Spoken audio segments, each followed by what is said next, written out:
I think if I hear you call me Becky one more time, six-pack, I'm gonna pop your tops. All six of them.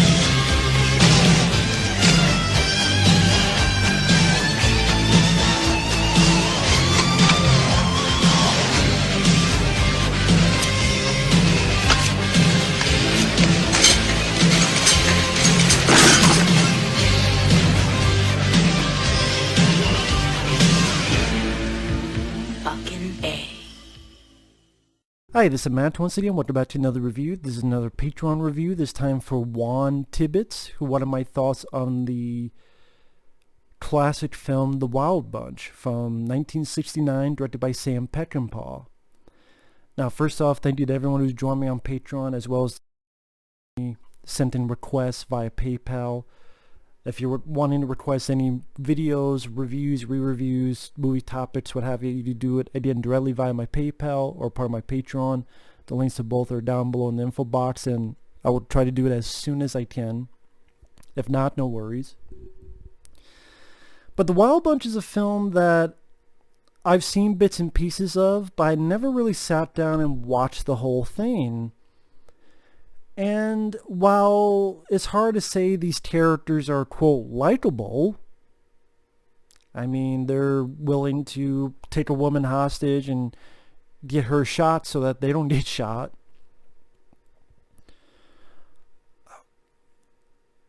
I guess because of the actors involved, like Ernest Borgnine and Warren Oates, who I remember from Stripes, maybe because of the way it's directed and the style by Sam Peckinpah, and especially the violence. Like, I could definitely see Sylvester Stallone got his inspiration for the ending of Rambo 4 from the ending of this movie, because it's a fucking massacre, and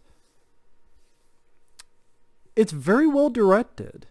It's very well directed by Sam Peckinpah, especially with the way he does these quick multi-angle editing.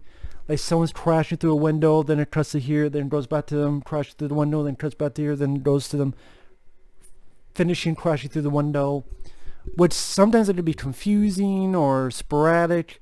But here it fits with the certain style and tone that this director is getting at. It makes it very exciting.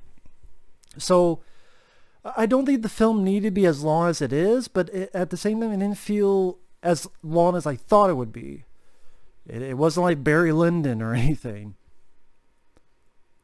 And even the way it opens, there's a bank robbery, but then there's a person who's part of the gang who's working with the railroad now, and this big massacre happens. And you know, I could go into detail, but it's worth a look. And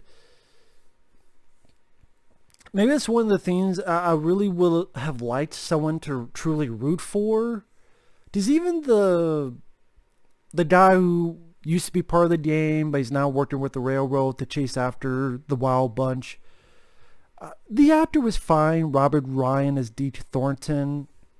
But I do wish it was, because the other actors I recognize and have that big personality, like Ernest Borgnine, or even, I believe it was William Holden. I mentioned Warren Oates. Bo Hopkins has a small role. I remember Bo Hopkins from quite a few films, including this movie called Mutant, among others. He's in there for a little bit. He gets shot, but then he shoots 3 people before he gets finished off. And for a film from the late 60s, it's pretty damn violent. I was actually rather surprised by that. Because again, I remember seeing bits and pieces, but that was a long time ago. I think it was on some kind of it might have been the AFI list. They were doing some kind of list like way, way back in the day, and I might have seen bits and pieces of that via that program. But part of me wishes that if it had got like a Clint Eastwood or a Lee Van Cleef or that type of person as the good guy who's chasing after them and then really becomes the final person to be alive, I probably would have liked that even more, because when it got to his scenes, I'm like, I was indifferent. I did nothing against Robert Ryan, but it's like, yeah, if that was, even if it was someone out of the blue like Roddy McDowell, which would be weird but interesting, or I'm trying to think of people at that time period. I mean, they'd probably be viewed as too big of a star compared to the Wild Bunch, but I mean, again, the actor did fine, but I kind of just wish it was, again, a more familiar face. I know that's superficial for me to say, but I'm just being honest. Because, again, his Tear D. Thornton was one of the least memorable parts of the movie to me, and he's kind of our good guy, kind of. But it's nothing more centered on the Wild Bunch themselves, where after this bank robbery, they goes apeshit crazy bad with the Bin Massacre, where a shitload of innocent people get killed. They go off, they take refuge in this village where one of them, character named Angel, was born, and the townsfolk are ruled by this asshole general who's part of the Mexican Federal Army, and they've been screwing over all the villages, stealing their food to feed his own troops. One thing leads to another, and again, these are not good people we're following. I mean, one of them, Angel, all he does is see the lady that used to be with him, not with him anymore, used to be in the back in the day. She's messing around with this general, and then he shoots the girl. Like, the girl didn't do anything to him. The girl didn't do anything to deserve that. It's a former lover, but he shoots her anyway. So maybe it's just my own perspective, or I don't know about principles, but usually, yes, there's exceptions to the rule, but usually I like to care about the characters that I'm following. I keep stressing there are exceptions. Of course, there's always exceptions to the rule. And I was more enjoying them because of the actors. And I thought William Holden, I believe that's his name, could absolutely be Deanna Ron. The leader, I thought he, acting-wise, did fine. I like seeing Ernest Borgnine in there. Great character actor. It was cool to see Warren Oates. I forget the other guy's name. I swear I recognize him from something. I guess I could look it up real quick. But yeah, it just, with the movie that it's trying to be, I get why they're not doing that.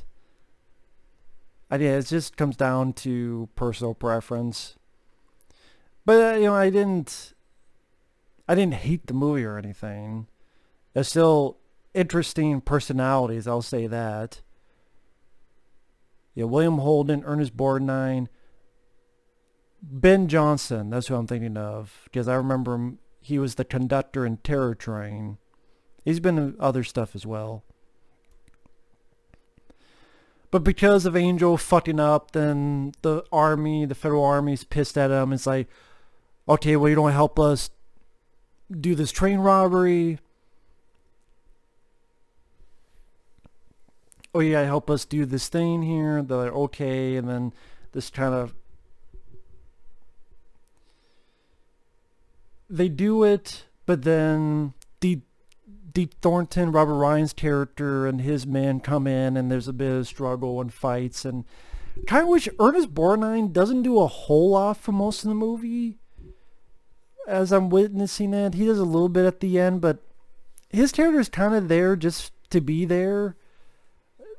Yeah, there's not a lot of moments Ernest Borgnine really does much of anything when I viewed it. So it would have been nice if he did a bit more. I mean, yeah, he gets on the train, but he doesn't really do anything on the train. He doesn't shoot anybody, or good or bad or in between. But I will say Sam Peckinpah definitely knew how to stage his action sequences, whether it be blowing up bridges, how it blows up a piece of the bridge and there's people with the horses going all the way down into the fucking water. I'm like, I hope those were fake horses. But considering how it was back then, if it was, I wouldn't be surprised and I'd be horrified.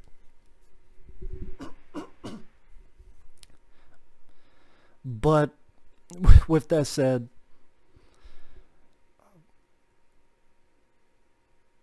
yeah, I do think that the cast definitely had some good personalities to them and looks to them. It's definitely a well-filmed Western. Western is not a genre I particularly my first go-to, but there are Westerns I enjoy, whether it be High Plains Drifter, the Man with No Name trilogy, Young Guns, among other films. And the master at the end is insane, because what happens is they do the job they're supposed to, but the general is still pissed off at this Angel character because he's went off and tried to get a revolution going. And the general doesn't like that, so they're beating him, and the others aren't really doing much. But then they find out and they see that they've done that to their comrade. I guess these people are like, fuck it, we're going to go out in a blaze of glory. That's the way it is, and it's a blaze of glory, all right. I mean, if you don't have a build-up, you better have a payoff, and that's a hell of a fucking payoff. And if you've never seen the shootout to this, watch it and you'll know where they got the ending of Rambo 4 from. I mean, I like Rambo 4 more as a movie and the finale more, but I'm a Rambo fan. I got a Rambo cap on. But this one, I mean, I'm sure back in the day it was criticized a lot for the violence. It was controversial as hell, but I'll say, based on now,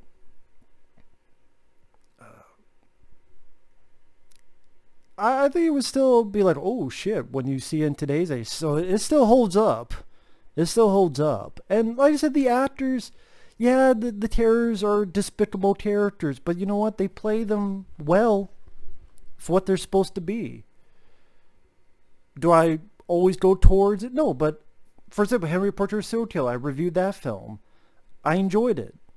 Michael Rooker plays a despicable character, but he did it very well. Same with Joseph Zito in Maniac. It's a despicable character, but he played it fairly well. And these guys, they're despicable characters, but William Holden and Ernest Borgnine and Warren, like, they all did their jobs well. And like I said, I mean, it's about 2.5 hours long. There's probably bits here and there that could be cut out, but it's well photographed. The action scenes worked very well. Again, the way it's edited, it didn't get confusing. It seems, if it sounds confusing, it's not, because I understood what was going on. And when it came out, it was a pretty big hit. And critics actually enjoyed it, surprisingly enough. You would think a film this violent, they'd be like horrified. But no, they actually liked it, which again, I'm surprised by. Fairly surprised by. This was nominated for the score, decent score, Jerry Fielding, as well as the screenplay. I guess. I mean, the screenplay was fine. I don't know about Oscar-worthy or Oscar-nominated screenplay, but it was fine. Oh, this is funny. In 1993, Warner Brothers resubmitted the film to MPA for the re-release. To the studio's surprise, the film was re-rated NC-17. The controversy was linked to 10 extra minutes added to the film, although none of this footage contained graphic violence. Warner Bros. Trimmed some footage to decrease the running time to ensure additional daily screenings. So, it was originally rated R when it got a rating. They put 10 minutes in with no violence, 10 extra minutes, but then the MPA said, it's NC-17 now. Fuck. Which is funny, in 1993 they would think that, because look at all this shit in like Rambo 4, and that got rated R, thankfully. There's been talks of a remake.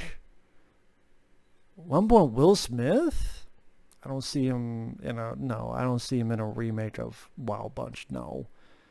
Mel Gibson co-writing directed version of the Wild Bunch. I can see Mel Gibson doing it, but you don't really need a remake. I thought it's still, I mean, yeah, it's a late 60s movie, but I thought it was still beautifully filmed. I don't think you don't have someone film it as well as Sam Peckinpah did. This is the prime of Sam Peckinpah. That's really, if nothing else, you watch the film for Sam Peckinpah's direction. For when the actions happen, how crazy and insane and well edited the sequences are, how well photographed the movie is, the story fits the film, you know, your cast of characters.